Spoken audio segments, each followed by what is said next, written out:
Ayan, luto na yung ating sinaing. Init. Ayan, luto na yung sinaing. Ngayon naman, lagyan natin ng papel para mag-apoy. Ayan. Magluluto naman tayo ngayon ng ulam namin ni Papa Fernan.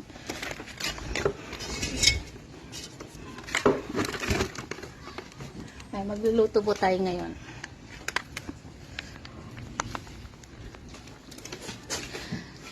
Ayan, mainit na yung kawali. Lalagyan natin ng mantika.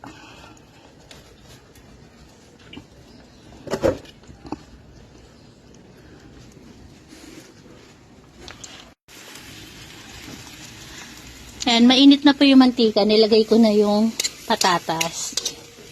Kasi ang ulam po namin ngayon ni Papa Fernan, corned beef na mayroong patatas.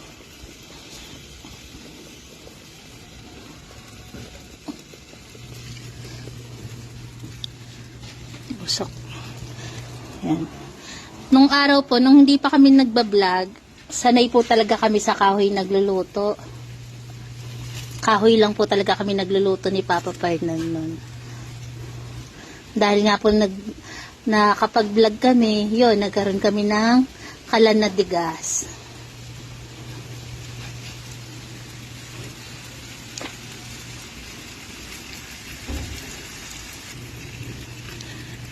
Kaya natin inunang ipirito yung patatas kasi nga po matagal siyang maluto.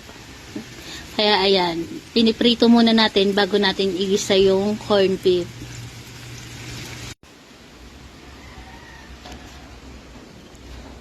Ayan, habang nagluluto tayo may mga bantay tayo. Ayan sila. Oh, ayun din yung iba. Oh.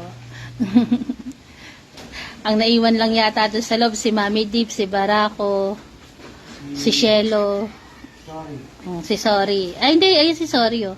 Ayan, tumayo tuloy si Sorry. Tapos, ayan sila yung iba.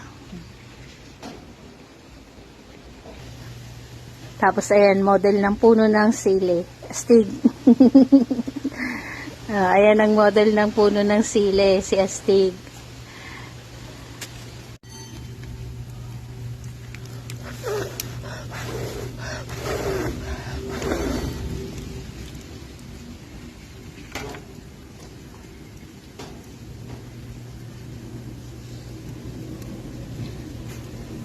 Ayan, dahil malambot na yung ating papaya, tuloy patatas, lalagay na natin ng sibuyas at bawang.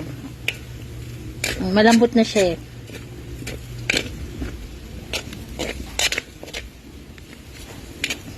Tatabi muna natin dyan sa gilid. Ilagay na natin ng sibuyas at bawang. Ulitin ko po, ito po ay ulam namin dalawa ni Fernan. Iba po yung ulam ng aming mga par-babies kasi baka po merong mag-worry na may sibuyas at bawang.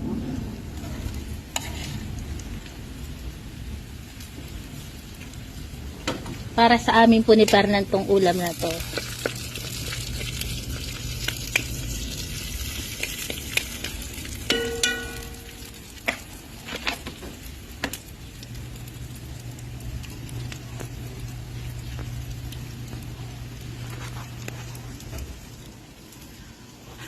Ayan, medyo nagdidilim na naman ang kalangitan. Banda doon, madilim ang langit. Dito naman po, medyo maliwanag. Ayan, maliwanag ang langit. Pero, baka mamaya, umulan na naman kasi, ayan,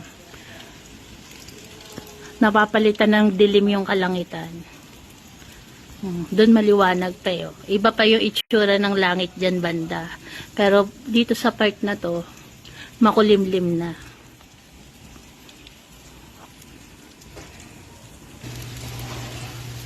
Ayan, translucent na yung kulay ng sibuyas. Kaya naman igisa-gisa natin ng ganyan. Tapos ilalagay na po natin yung corned beef.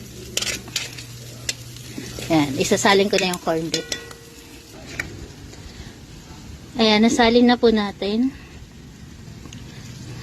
Hahalo-haloin naman natin. Nilagyan natin ng konting asin, saka pampalasa na konting betchin.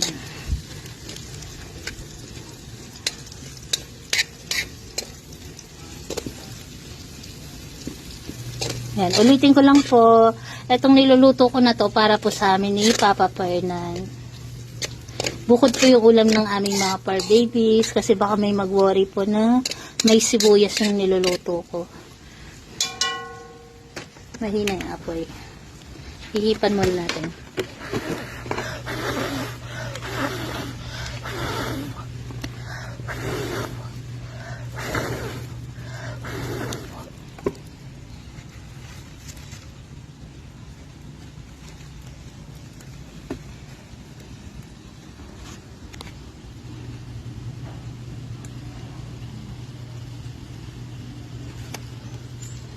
Gisa-gisa lang hanggang sa maluto, tapos kainan na.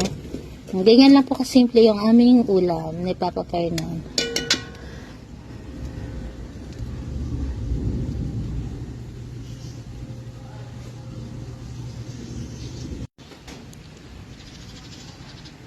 At ito naman po yung magiging ulam ng aming mga par babies, inihaw na bangus po.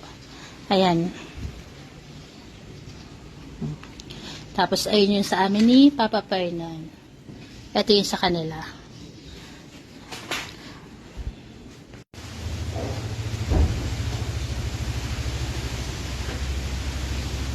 Ayan, ang lakas ng hangin.